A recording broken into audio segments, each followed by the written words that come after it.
মুহাম্মদ আমাদেরকে বলে শোনাও, রূহ কারে বলে, কেমন করে আসে, কেমন করে যায়, এ ব্যাপারে কি জানো বলো।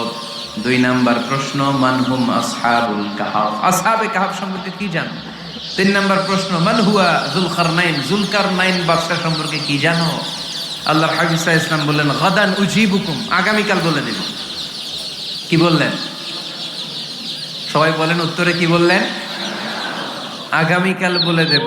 তো আগামীকাল সবাই এসে হাজির। বলো, 3টা প্রশ্ন রেখেছিলাম গতকাল, উত্তর বলো। আল্লাহর হাবিব সাল্লাল্লাহু আলাইহি ওয়াসাল্লাম বলতে পারলেন না, কারণ ওহী আসেনি। তিনি ছিলেন ওহী নির্ভর, ডিপেন্ডেন্ট অন ওয়াহি, dependent on revelation, guided by the ওয়াহি।